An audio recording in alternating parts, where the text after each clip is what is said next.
Bonjour et bienvenue sur le podcast One Thing in a French Day.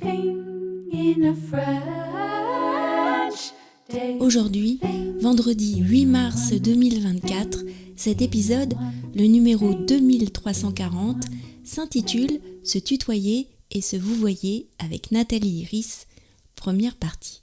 J'espère que vous allez bien et que vous êtes de bonne humeur. Je m'appelle Laetitia, je suis française, j'habite près de Paris et je vous raconte au travers de ce podcast un petit bout de ma journée. Ah, et puisque nous sommes le 8 mars, c'est donc aujourd'hui la journée internationale des droits des femmes. C'est le jour idéal pour partager avec vous une information. Je ne sais pas si vous avez suivi cette affaire, mais depuis le 4 mars, la France est le premier pays au monde à reconnaître dans sa constitution la liberté pour les femmes de recourir à l'avortement. Les parlementaires ont voté 780 voix pour et 72 contre. Merci. Bien sûr, si vous souhaitez recevoir le transcript tel que je l'ai écrit, tel qu'il a été découpé, tel qu'il a été orthographié, etc., et puis aussi, si vous avez envie de découvrir tous les avantages qu'il y a à avoir l'exact transcript du podcast, je vous invite à aller découvrir sur le site onethinginafrenchday.com. Le premier abonnement est à 3 € par mois et vous recevez ainsi 12 textes par mois par email à chaque fois qu'un épisode est mis en ligne. Se tutoyer et se vouvoyer avec Nathalie Iris, première partie. Bien sûr, Nathalie va présenter un livre, mais auparavant, nous avons eu un petit échange à propos du vouvoiement et du tutoiement. Bonjour Nathalie. Bonjour Laetitia, bonjour les auditeurs. Alors, quand tu as présenté le livre de Philippe Besson la dernière fois, il y avait quelque chose à remarquer de différent entre nous deux. Certains auditeurs ont remarqué, je leur ai posé la question, est-ce que tu peux leur dire quelle est la nouveauté ? Alors, pour les auditeurs qui n'auraient pas trouvé, eh bien voilà la réponse à la question. Dorénavant, Laetitia et moi, nous nous tutoyons. Auparavant, nous nous disions vous, et maintenant, on se tutoie. Et c'est beaucoup plus relax et décontracté. Je suis d'accord avec toi, c'est très agréable. Est-ce que parmi les auteurs que tu reçois, il y en a certains que tu tutoies ?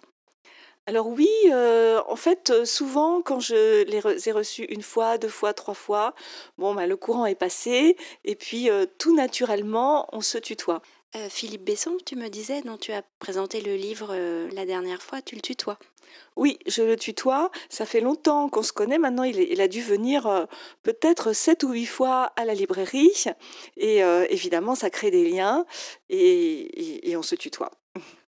Et l'autrice du livre d'aujourd'hui ?